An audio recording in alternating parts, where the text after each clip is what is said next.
السلام علیکم بچوں، کیسے ہیں آپ سب؟ آج میں آپ کو ایک قیمتی موتی کی تلاش کی کہانی سناؤں گا۔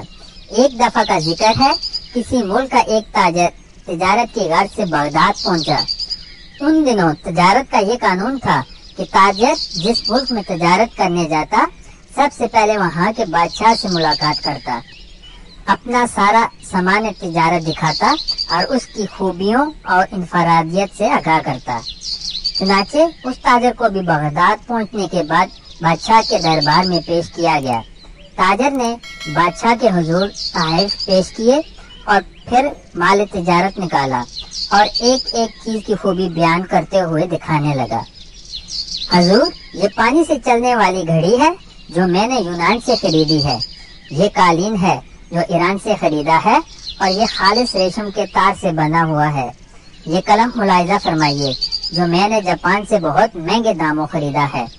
تاجر نے ایک ایک مال کی اہمیت بیان کی۔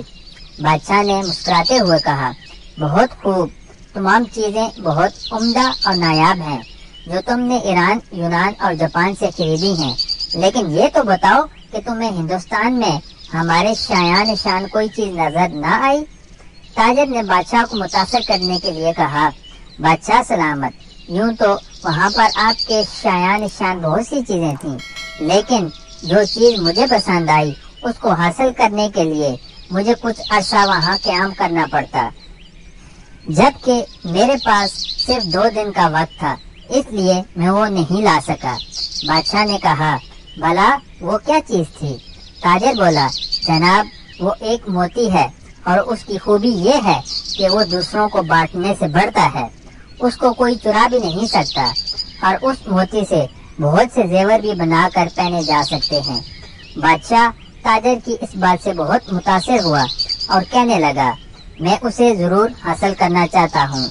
اس نے فوراً اپنے ایک خاص وزیر کو مہا سامان و سواری اس ہدایت کے ساتھ رخصت کیا کہ اب وہ موتی لے کر ہی لوٹے۔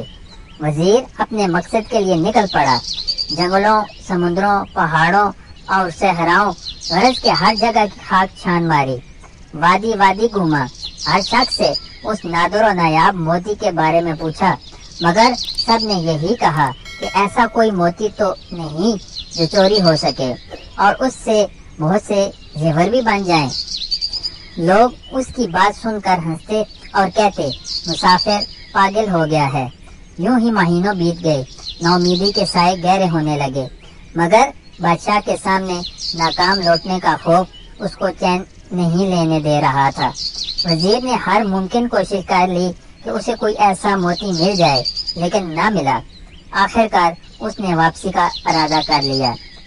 وزیر اپنی ناکامی پر زار و قطار روتا جنگل سے گزر رہا تھا۔ رات خاصی بیت چکی تھی اور وہ تھک بھی گیا تھا۔ ایک درخت کے پاس آرام کے ارادے سے لیٹا ہی تھا کہ اس لمحے ایک روشنی اپنی جانب بڑھتی نظر آئی۔ پہلے تو وہ ڈر گیا، مگر پھر ایک آواز نے اس کو حوصلہ دیا، ارے نوجوان، ڈرو مت، میں اچھی پری ہوں، بتاؤ تمہارے ساتھ کیا مسئلہ ہے؟ مدتوں کا تھکا مسافر معلوم ہوتے ہو، بتاؤ میں تمہاری کیا مدد کروں؟ وزیر نے اپنی داستان کیا سنائی کہ اسے جس موتی کی تلاش تھی وہ اس کو کہیں سے بھی نہیں ملا۔ اب اچھی پری وزیر کے سامنے آ چکی تھی اور وزیر کی بات سن کر بے ساختہ ہنسنے لگی اور بولی، افسوس کہ تو نے عقل سے کام نہ لیا اور محض ایک موتی کی تلاش میں مہینوں مارا پھرتا رہا۔ وزیر بولا، اچھی پری، میں تمہارا مطلب نہیں سمجھا۔ پری بولی، بھلے آدمی، وہ موتی دراصل علم کا موتی ہے، لیکن تو اس کی ظاہری شکل کو تلاش کرتا رہا۔ علم تو ایک ایسی شے ہے جسے ہزاروں نام دیے جا سکتے ہیں، کہیں اسے پھل دار درخت کہتے ہیں تو کبھی سورج سے تشبیہ دیتے ہیں، اور اسے سمندر بھی کہا جاتا ہے، لیکن اسے کوئی چرا نہیں سکتا۔ لیکن اس سے زیور بنانے والی سے وزیر نے حیرت سے پوچھا۔ پری نے مسکراتے ہوئے کہا، علم کی بہت سی صفات ہیں، تم اس موتی کی صورت کو کیوں تلاش کرتے ہو؟ یاد رکھو، ہر شے کی تاثیر کا تعلق اس کے نام سے نہیں بلکہ اس کی اندرونی خوبیوں سے ہوتا ہے۔ اسی طرح علم بھی ایک نایاب موتی ہے کہ جس سے یہ حاصل ہو جائے وہ اس سے ایسے ہی سج جاتا ہے جیسے انسان زیور پہن کر سجتا ہے، اور اسے کوئی چرا نہیں سکتا، بلکہ یہ تو بانٹنے سے بڑھتا ہے اور گھٹتا بھی نہیں۔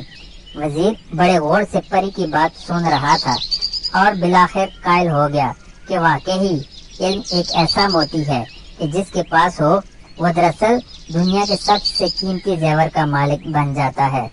وزیر نے پری کا شکریہ ادا کیا، جس کے بعد اچھی پری وہاں سے غائب ہو گئی۔ اب وزیر بہت خوش تھا اور اپنی کامیابی کے گیت گاتا اپنے ملک کو روانہ ہو گیا۔ وہاں پہنچ کر اس نے بادشاہ کو علم کے موتی کے بارے میں بتایا اور سمجھایا، تو بادشاہ بھی پری کی بات کا قائل ہو گیا کہ علم واقعی ایک موتی ہے جسے کوئی چرا نہیں سکتا۔ پیارے بچوں، علم ایک ایسا موتی ہے جس کی چمک دمک زمین سے آسمان، فرش سے عرش تک ہے، اور علم کے اس موتی کی روشنی میں ہی انسان اس کائنات کے خالق و مالک تک رسائی حاصل کرتا ہے۔ تو بچوں، کیسی لگی آج کی کہانی؟